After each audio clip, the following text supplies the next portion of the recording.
लोकाभिरामं रणरङ्गधीरं राजीवनेत्रं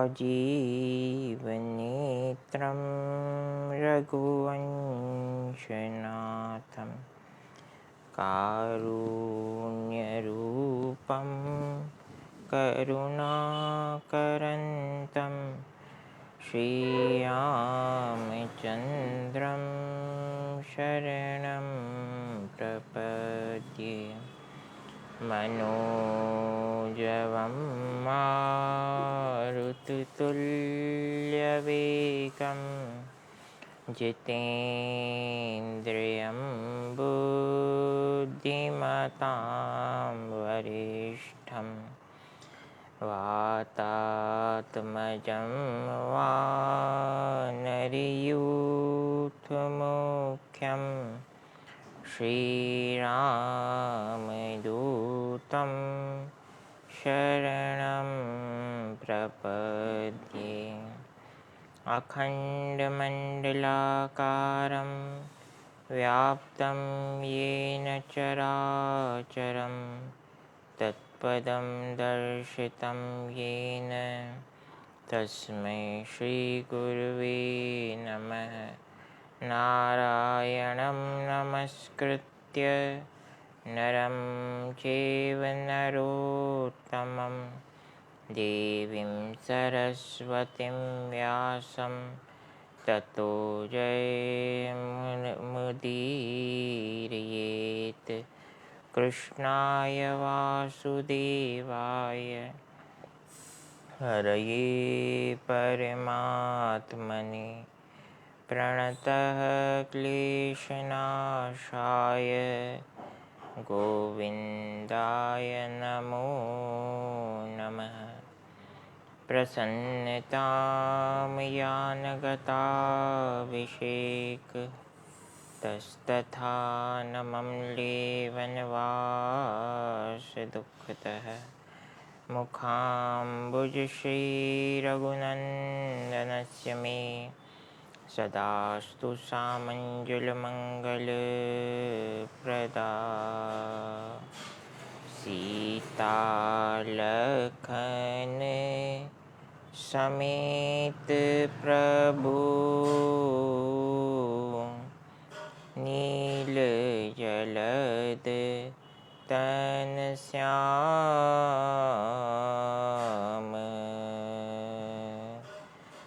मम हिय बसहु निरन्तर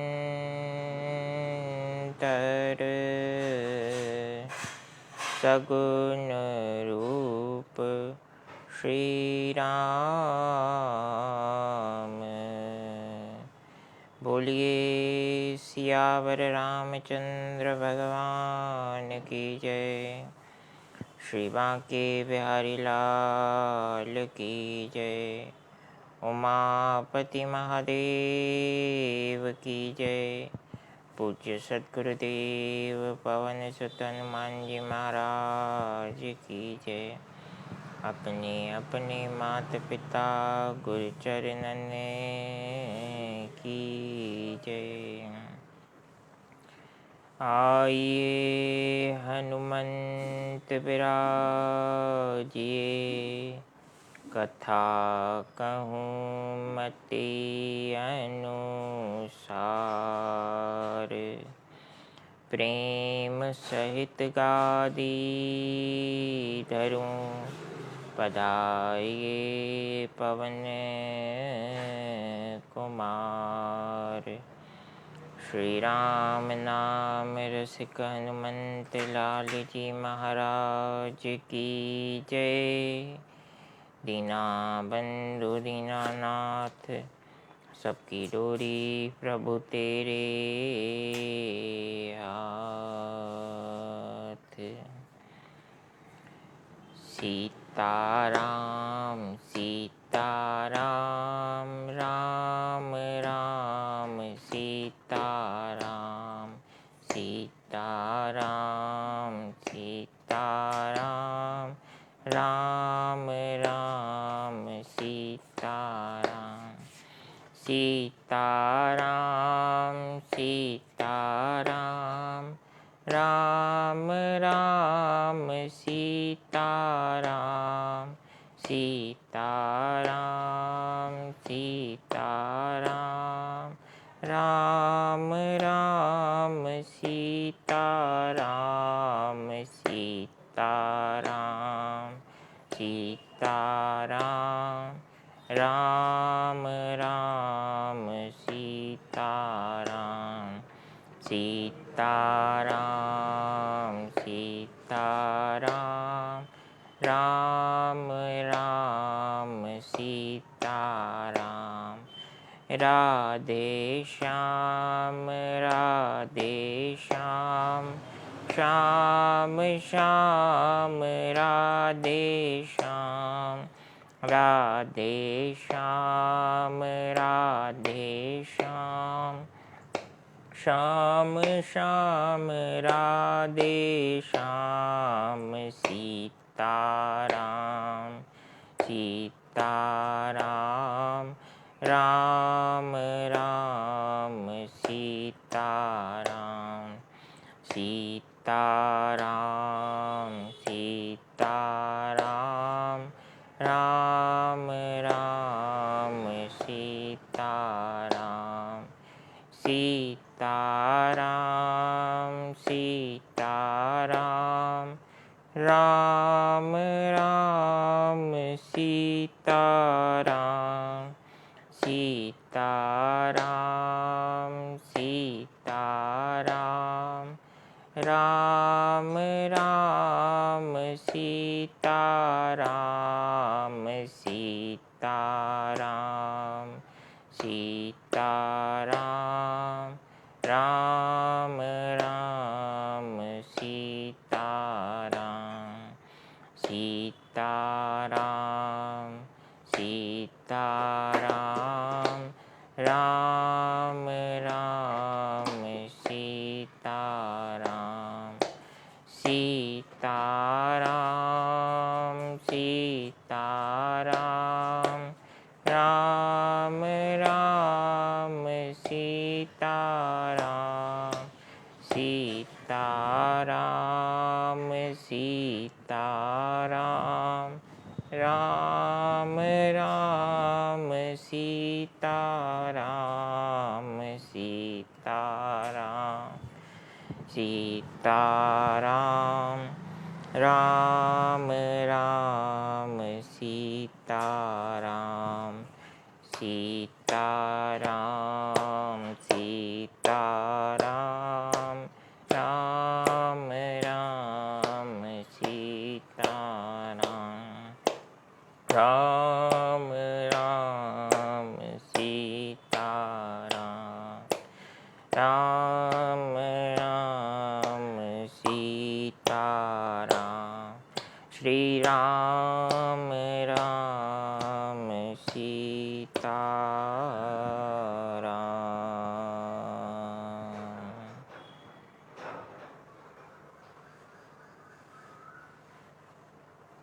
परमपिता परमात्मा भगवान श्री सीताराम जी को नमन करते हुए भगवान राधे श्याम जी को प्रणाम कर भगवान उमापति महादेव को दंडवत नमन करते हुए श्री राम कथा के आज के कथा प्रसंग में प्रवेश करते हैं। परमपिता परमात्मा के पवित्र कथा चरित्रों को श्रवण करने से व्यक्ति का मन तत्काल प्रभाव से शांत हो जाता है और निरंतर श्री राम कथा सुनने वाले व्यक्ति के जीवन में निश्चित रूप से स्थित प्रज्ञता का क्षण अवश्य आता है।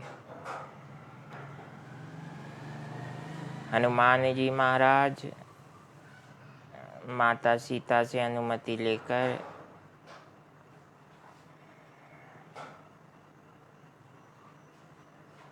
अशोक वाटिका के मधुर फल खा भी रहे हैं और वृक्षों को तोड़ भी रहे हैं।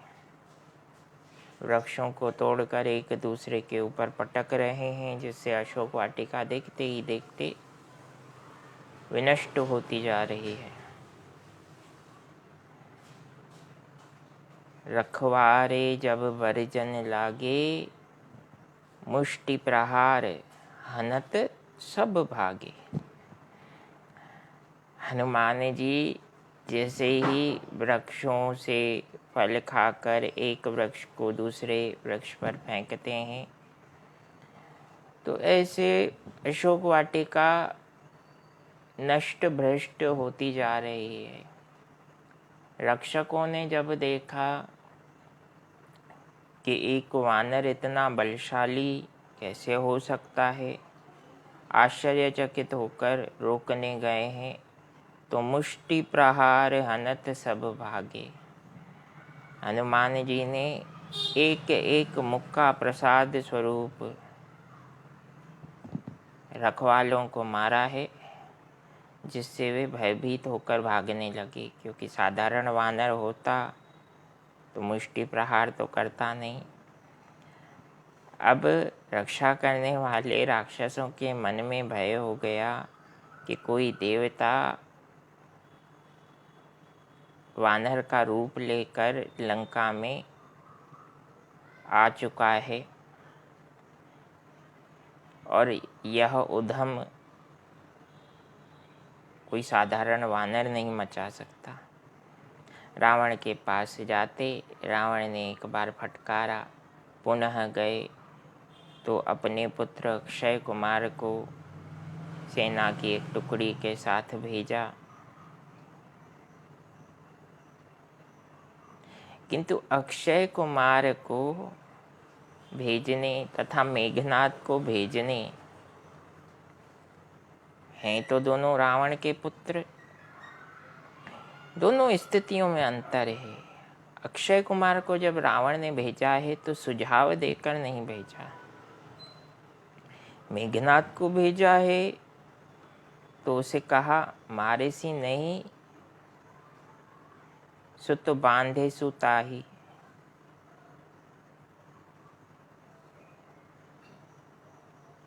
इस वानर को मारना मत, इसे बांध कर लाना। ये कब कहा? जब अक्षय कुमार सेना की टुकड़ी लेकर गया, हनुमान जी ने एक विशाल वृक्ष उखाड़ा, उस अक्षय कुमार पर फेंका, रथ समेत गोविंदाय नमो नमः हो गया अक्षय कुमार का। तो रावण का पुत्र युद्ध में वास्तव में हनुमान जी को दंडित करने गया था, हनुमान जी ने उसका ही उद्धार कर लिया। मेघनाद को रावण ने दूसरी बार भेजा अक्षय कुमार के प्राण त्यागने का समाचार सुनकर। मेघनाद से कहा कि इस कपी को बांध कर लाना, इसे मारना मत, क्योंकि रावण जानता है कि मेरे समस्त पुत्रों में मेघनाद अति बलशाली है और अति क्रोधी भी है। क्यों? क्योंकि जिसमें बल सामर्थ्य होता है वो बुद्धि का हो, शारीरिक बल हो, वैचारिक बल हो या व्यावहारिक बल हो, जिसमें बल होगा उसमें क्रोध भी होगा। ये सृष्टि का एक नियम है, संसार का एक नियम है। हर जीव के जीवन में यह नियम समान रूप से लागू होता है। मेघनाद सामर्थ्यवान है, इंद्रजीत कहा जाता है इसे। एक बार देवराज इंद्र को भी इसने अपने पाश में बांध लिया था, अपने अधीन कर लिया था, मायावी शक्ति में बांध लिया था। ब्रह्मा जी ने बीच बचाव किया, तब जाकर उसे छोड़ा। उस दिन से इसे इंद्रजीत कहा जाता है।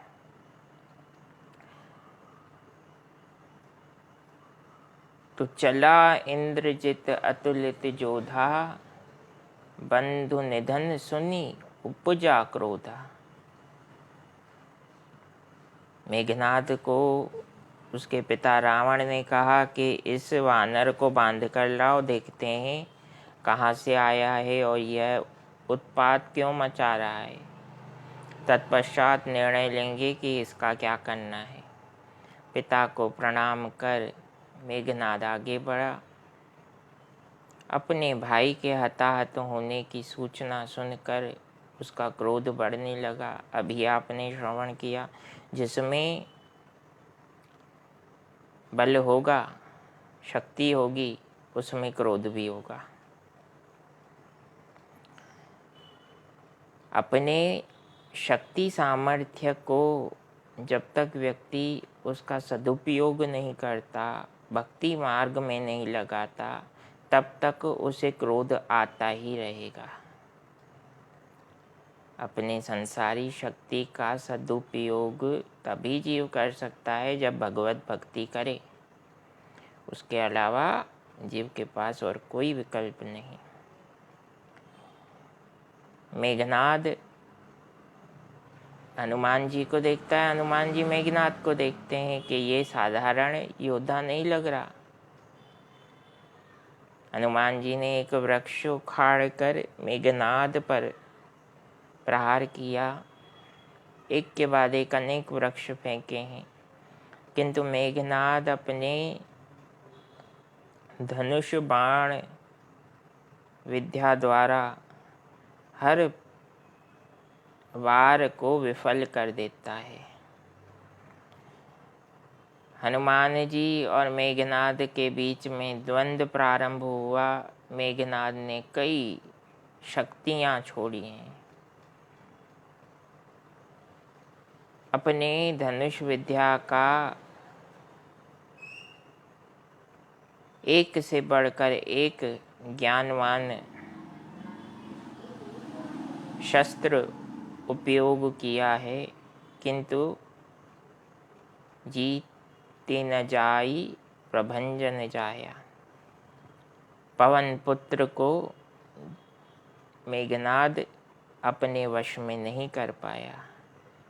अब मेघनाद सोचने लगा कि इन शक्तियों का उपयोग मैंने जब देवराज इंद्र पर किया था, वे तो मेरे पाश में बंध गए थे, लेकिन ये साधारण सा दिखाई देने वाला वानर मेरे पाश में क्यों नहीं बंध रहा है।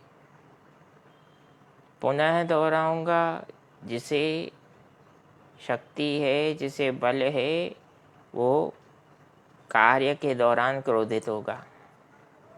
ध्यान दीजिएगा इस बात का। मेघनाद को क्रोध आ गया, और क्रोध कब आता है? जब कार्य सिद्ध नहीं हो पाता ना, तो क्रोध आता है। मेघनाद ने ब्रह्मास्त्र का संधान किया, जबकि रावण ने उसे कहा था, पुत्र बांध कर लाना, मारना मत है। क्योंकि रावण जानता था मेघनाद क्रोध में आता है तो मारने पर उतारू हो जाता है। हनुमान जी पर ब्रह्मास्त्र का संधान किया। हनुमान जी सोचने लगे कि अगर ब्रह्मास्त्र का मान नहीं रखूंगा तो संसार में पितामह ब्रह्मा के सामर्थ्य पर प्रश्न चिन्ह उठेगा, और यह मैं होने नहीं दे सकता। मेरे प्रभु श्री राम तो मर्यादा के अवतार हैं, और मैं ही मर्यादा का उल्लंघन करूं तो यह संभव नहीं है। हनुमान जी ने हाथ जोड़े और ब्रह्मा जी का स्मरण करने लगे। ब्रह्मा जी को स्मरण करते हुए ऐसा मान रहे हैं कि ब्रह्मदेव ने मुझे दर्शन दिया है ब्रह्मास्त्र के रूप में। अब ब्रह्मास्त्र हनुमान जी को स्पर्श नहीं करता। ब्रह्मास्त्र का संधान किस लिए किया था मेघनाद ने? हनुमान जी को चोट पहुंचे, लेकिन हनुमान जी को चोट नहीं पहुंची। ब्रह्मास्त्र हनुमान जी की प्रदक्षिणा करता है और हनुमान जी के मनोवांछित भाव को जाने जाता है कि पवन सुत वज्रांगी हनुमान रावण से भेंट करना चाहते हैं, और भेंट तभी संभव होगी जब उन्हें पाश में बांधा जाए। ब्रह्म पाश में ब्रह्मास्त्र ने हनुमान जी को बांधा है। हनुमान जी ने मूर्छित होने का अभिनय किया, बेहोश होने का नाटक किया, क्योंकि बाबा बजरंगी को आशीर्वाद है। उन्हें संसार का कोई भी अस्त्र शस्त्र अपने बंधन में नहीं बांध सकता, लेकिन फिर भी बंधे। भगवान शिव कह रहे हैं, देवी उमा, जिन परमपिता परमात्मा श्री राम के भ्रकुटी विलास मात्र से ही तीनों लोकों में पूर्णतः परिवर्तन हो जाता है, उन राम जी के प्रिय दूत हनुमान को कौन बांध सकता है। वास्तव में हनुमान ने राम काज को करने के लिए खुद को बंधन में बंधवाया है।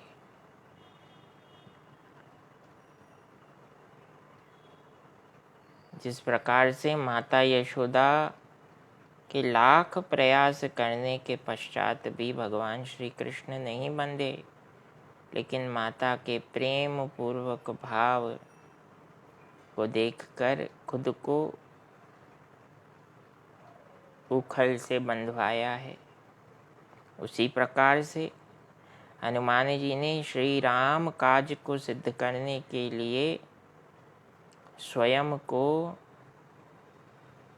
ब्रह्मपास्त्र में बंधवाने का अभिनय किया है।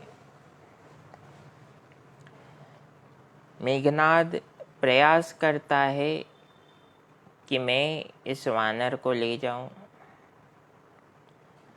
किंतु आगे आने से भयभीत हो रहा है। राम जी ने कहा ना, भय बिनु होई न प्रीति। जीवन में अगर परिस्थितियों से भय पैदा नहीं होगा तो भगवान से प्रीति कैसे होगी। जैसे तैसे करके हनुमान जी को पाश में बंधा हुआ देखकर और मूर्छित जानकर सेना की टुकड़ी सहित राज्यसभा में लेकर आया है। अब रावण अपने पुत्र की प्रशंसा कर रहा है कि मैं धन्य हुआ तुम्हारे जैसा पुत्र पाकर। तुमने अपने पिता के इच्छानुसार उस कार्य को किया है जिसे करने में मेरे कई वीर योद्धा असफल हुए। मैं प्रसन्न हूँ तुम्हारे सेवा भाव से। मेघनाद ने प्रणाम किया, आशीर्वाद पाया, आसन पर बैठा। हनुमान जी ने अब आंखें खोली है, मानो मूर्छित हुए ही नहीं थे। पुनः दोहराऊं कि हनुमान जी मूर्छित होने का अभिनय कर रहे थे, मूर्छित नहीं हुए।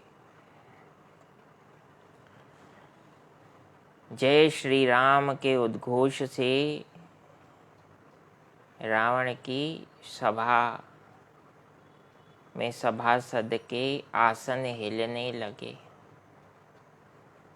ऐसा उद्घोष हनुमान जी ने किया है। रावण को पवन पुत्र ने पहली बार देखा तो देखते हैं कि एक विशाल काय काजल के पहाड़ की भांति रावण की देह है। विशाल काय मंच पर विशाल स्वर्ण के सिंहासन पर रावण इस प्रकार से बैठा है जिस प्रकार से मानो काजल के पहाड़ के चारों ओर स्वर्ण मंडित हो। रावण ने पूछा, रे कपि तुम कौन हो, मेरी प्रिय अशोक वाटिका को नष्ट भ्रष्ट करने का दुस्साहस कैसे किया? क्या कारण है कि तुमने अशोक वाटिका के पहरेदारों और रक्षकों को मारा पीटा, उन्हें दंडित किया, उन्हें दुख दिया? क्या तुम मेरे यश कीर्ति को नहीं जानते? मुझे ऐसा लगता है कि तुम अपने मृत्यु के निकट आते हुए भी निश्चिंत से दिख रहे हो। मुझे लंका में आने का अपना ध्येय बताओ, क्या कारण है तुम लंका में आए? हनुमान जी ने प्रभु श्री राम का स्मरण किया, जय श्री राम कहकर बोलना प्रारंभ किया।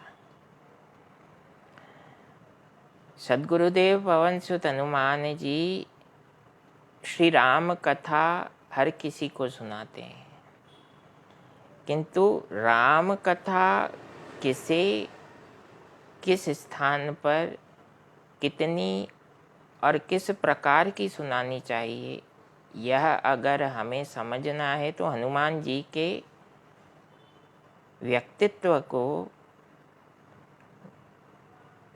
समझने का प्रयत्न करना पड़ेगा। माता सीता दुखी हैं तो उन्हें हनुमान जी ऐसी राम कथा सुनाते हैं जिससे उन्हें यह विश्वास होने लगा कि प्रभु प्रयत्नशील हैं मेरे दुखों को दूर करने के लिए, इसीलिए तो यह वानर यहाँ आया है, यह संदेश लेकर राम जी के पास जाएगा, राम जी शीघ्र यहाँ आएंगे। आत्मविश्वास का संचार किया है हनुमान जी ने माता सीता को राम कथा सुनाकर, और रावण को ऐसी कथा सुनाते हैं जिससे रावण का अंतर्मन हिल गया भय के कारण। हनुमान जी कहने लगे, हे दशग्रीव रावण, ध्यान से सुनिए, मैं उनका दूत हूँ जो तीनों लोकों के एक छत्र स्वामी हैं। ब्रह्मा विष्णु महेश भी ऐसे जीव की रक्षा नहीं कर सकते जो श्री राम का द्रोही हो या जिसने श्री राम के प्रति वैर मन में ठान रखा हो। भगवान किसी से वैर नहीं करते, ये तो मानव की अल्प बुद्धिमता है रावण, कि जीव भगवान से वैर कर बैठता है अपने व्यवहार के कारण।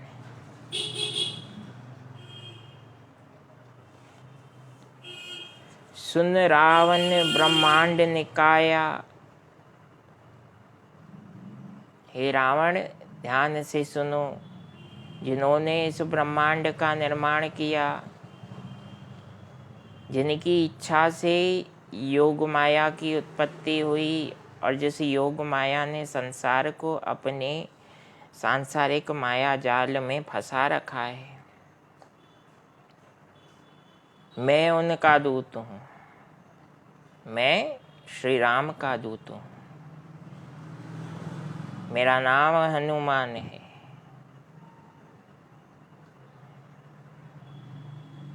तुम्हें थोड़ा चिंतन करना चाहिए रावण,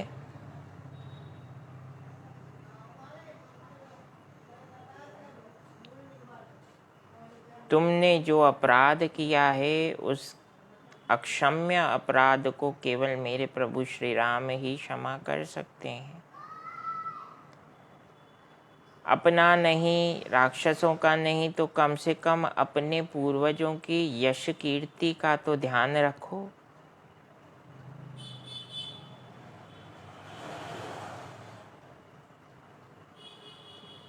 भगवान ब्रह्मदेव के पुत्र पुलस्त्य ऋषि के पवित्र और निर्मल कुल में पैदा हुए हो,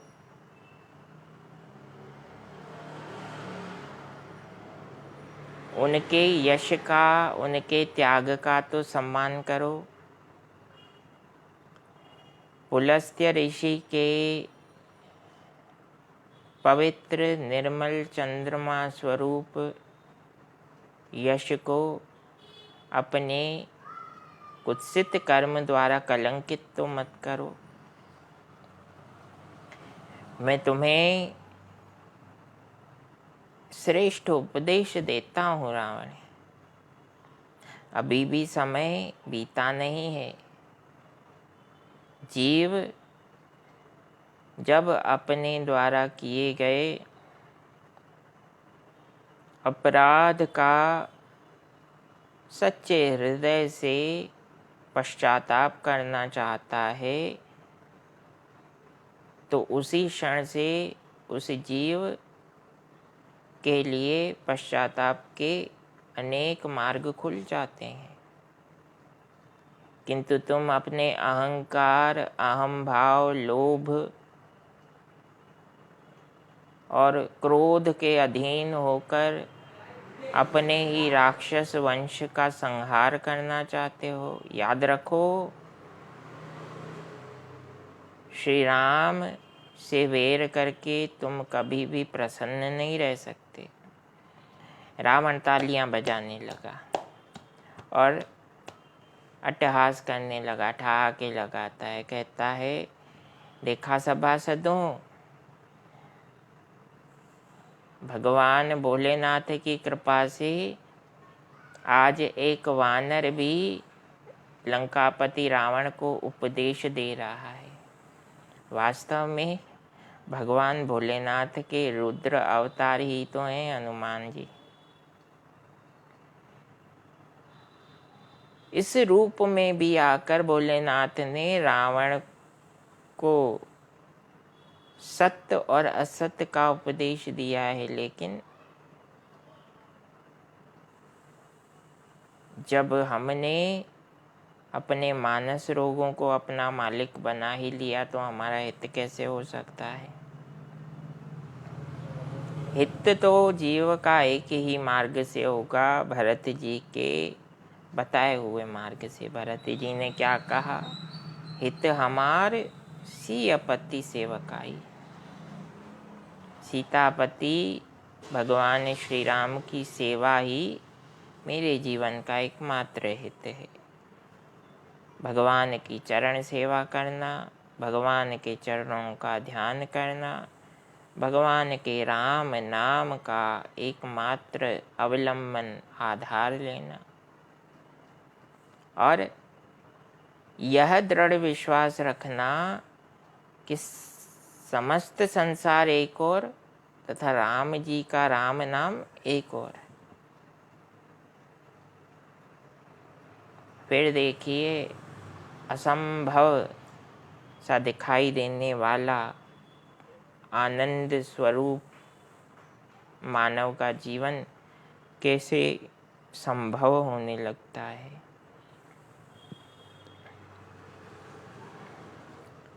हनुमान जी के ऐसा कहने पर रावण को क्रोध आया।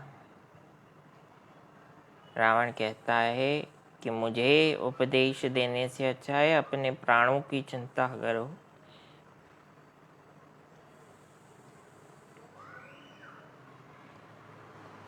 शीघ्र ही मैं तुम्हारे प्राण हरूंगा।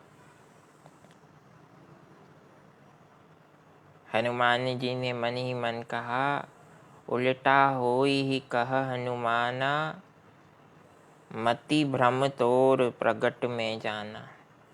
हनुमान जी कहते हैं, रावण, अब जो शब्द तुमने, जो भाव तुमने मेरे समक्ष व्यक्त किए हैं, होगा तो यह सब तुम्हारे साथ,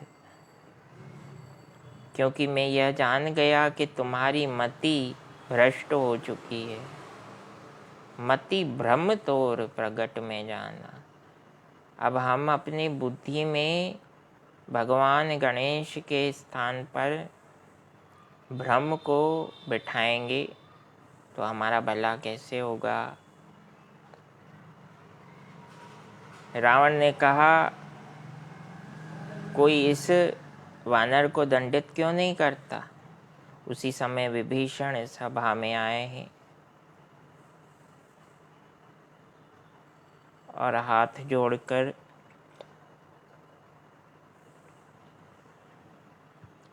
राक्षस राज को प्रणाम करते हैं। कहते हैं, महाराज, नीति किसी दूत को दंडित करने का अधिकार नहीं देती। दूत वही कहता है जो उसके स्वामी का आदेश होता है।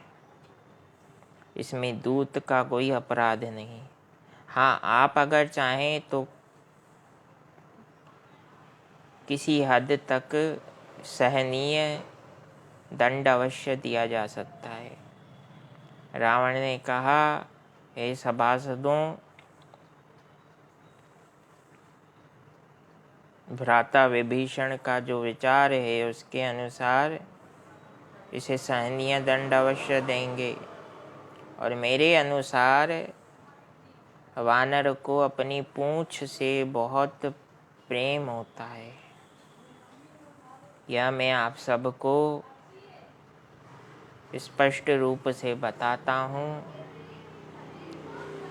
इसके पूंछ में कपड़ा बांधो, तेल और घी लगाओ तथा अग्नि के सुपुर्द कर दो। जब बिना पूंछ के अर्थात पूंछहीन होकर यह वानर अपने स्वामी के पास जाएगा तो अपने स्वामी को लेकर ही आएगा।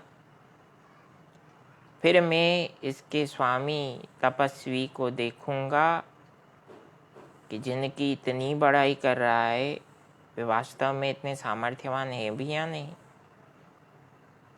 जब व्यक्ति की मति उसका साथ छोड़ देती है तो अनर्गल बोलता रहता है।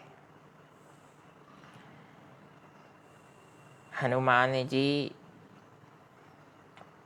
मन ही मन सोचते हैं, ये तो बहुत अच्छा है, मेरी पूंछ में आग लगा रहे हो अभी, तो थोड़ी देर के बाद मैं प्रभु कृपा से लंका को ही आग के हवाले कर दूंगा।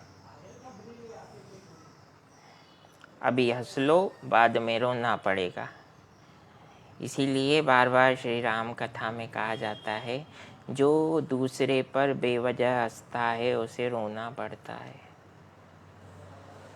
इसी प्रसंग के आधार पर कहा जाता है, राक्षस हनुमान जी का अपमान होते देख रहे हैं तो तालियां बजा रहे हैं, नाच रहे हैं, हंस रहे हैं, लातों का प्रहार कर रहे हैं हनुमान जी की पूंछ पर। रहा न नगर बसन घृत तेला। हनुमान जी ने पूंछ को इतना बढ़ाया है, इतना बढ़ाया है कि लंका में ना वस्त्र रहा, ना तेल रहा, ना ही घी रहा। सद्गुरुदेव पवन सुत विचार कर रहे हैं, अब अच्छा है, ज़्यादा तेल घी लगा हुआ है तो ज़्यादा समय तक पूंछ जली रहेगी, जिससे लंका को ज़्यादा जलाने में आसानी होगी। मन ही मन हनुमान जी सोच रहे हैं, लगता है माता सरस्वती ने आज मेरी सहायता करने का निश्चय कर लिया है। इसीलिए रावण की बुद्धि यह विचार नहीं कर सकी कि अगर शत्रु को ऐसा दंड देंगे जिससे स्वयं का ही अहित हो जाए तो निश्चित रूप से माता सरस्वती मेरे पक्ष में है और प्रभु श्री राम की भी यही इच्छा है। हनुमान जी की पूंछ में आग लगाई गई।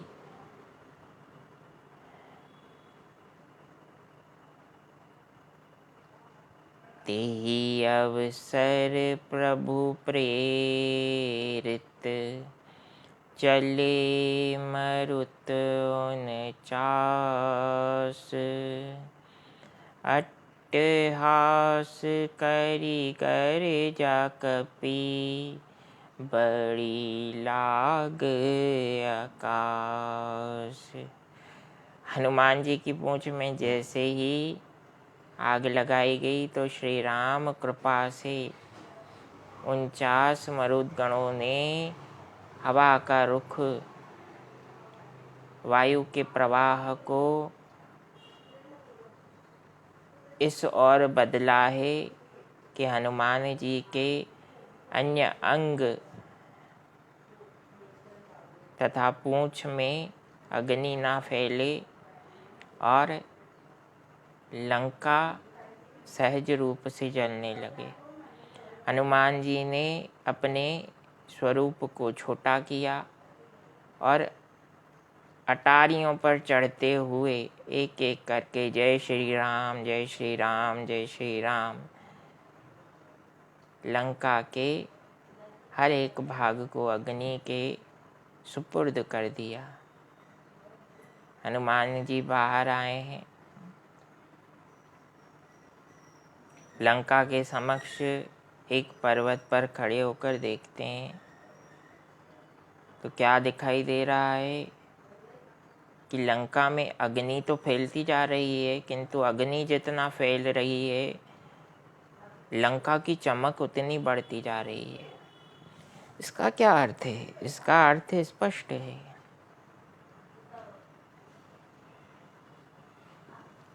लंका को रावण ने अर्जित नहीं किया है, लंका का हरण किया है रावण ने अपने भाई कुबेर महाराज से। यक्षों को जबरदस्ती उनके घरों से मार पीट कर बाहर निकाला गया था। तो अर्जन का आधार क्या है?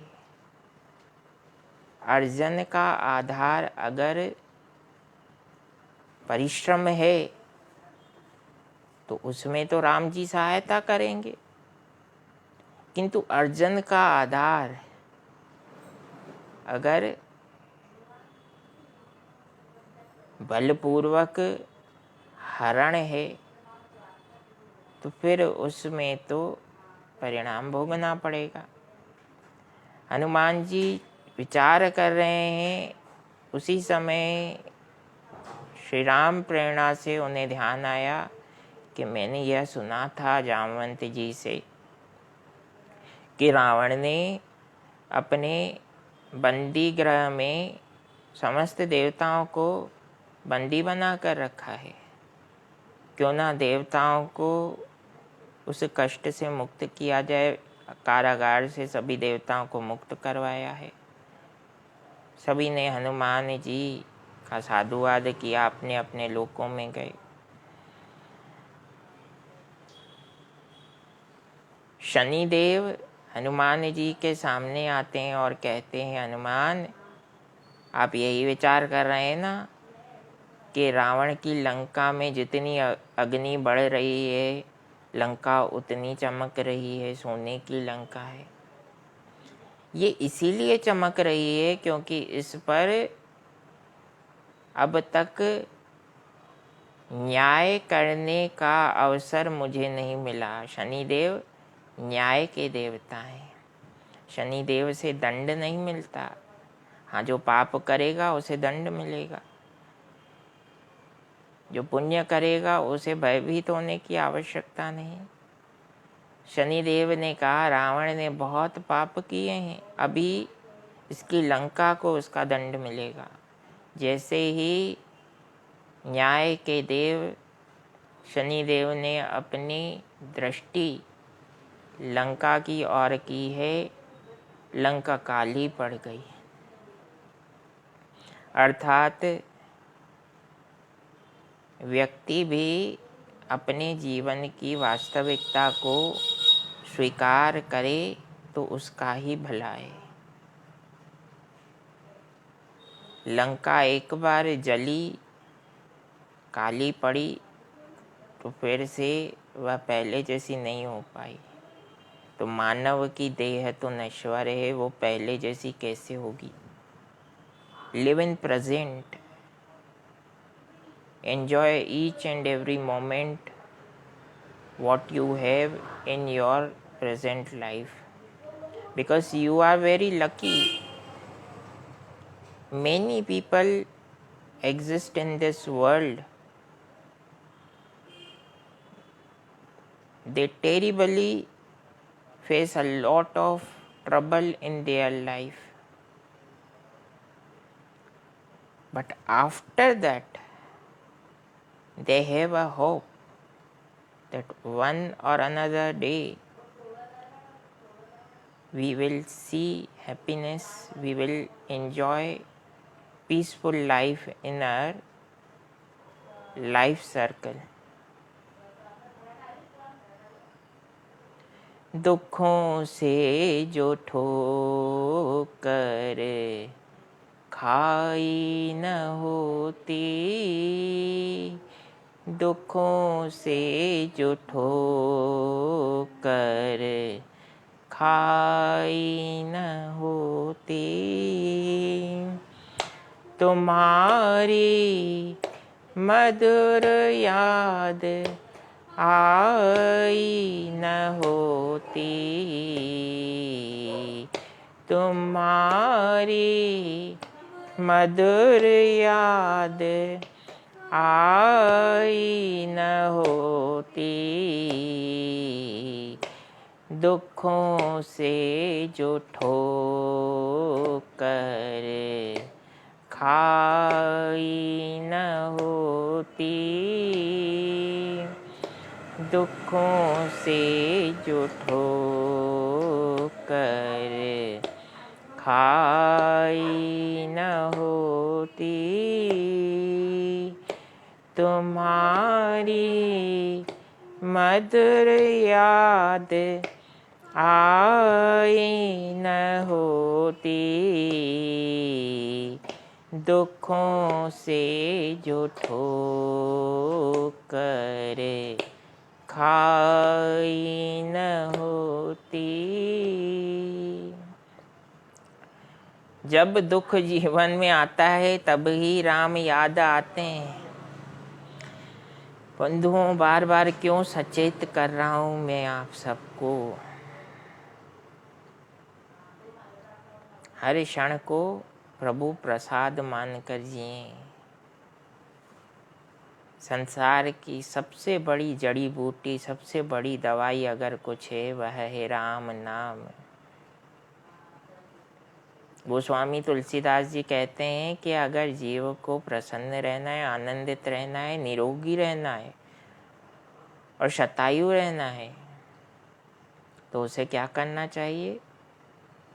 राम नाम मनि दीप धर, जीह दे हरि द्वार, तुलसी भीतर बाहे रहूं, जो चाहसी उजियार। कहा गया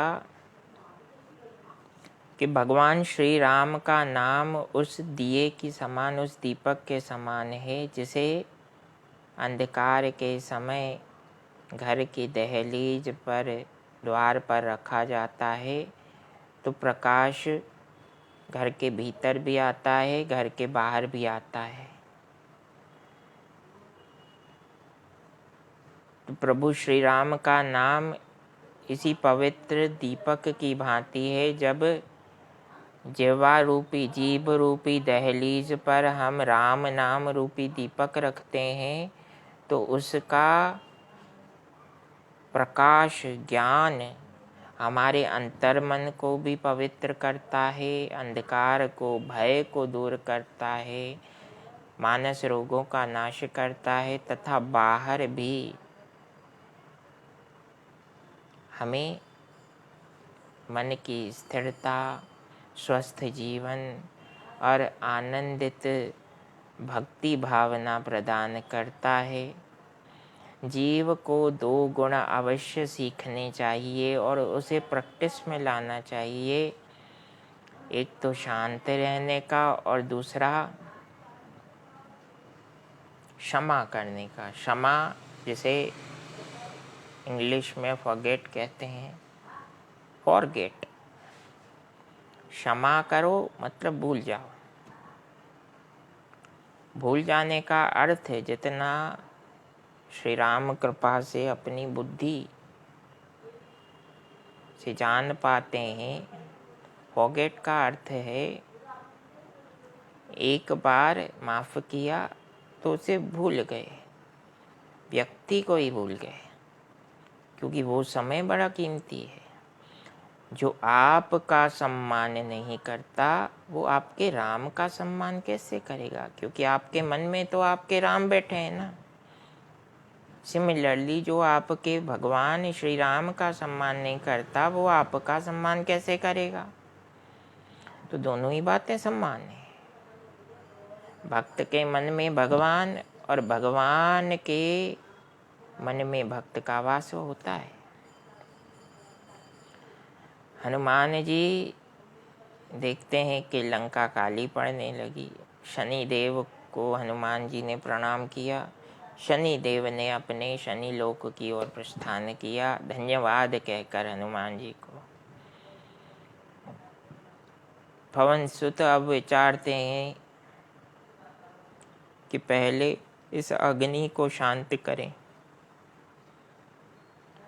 समुद्र में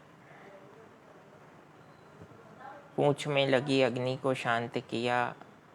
विचारने लगे अब अशोक वाटिका में जाकर देखूं माता को कहीं कष्ट तो नहीं हुआ। माता के पास आए और दंडवत नमन करते हुए कहा, माँ जो भी हुआ राम कृपा से, राम इच्छा से हुआ। आप ऐसे मत सोचिएगा कि हनुमान उत्पात मचाने आया था।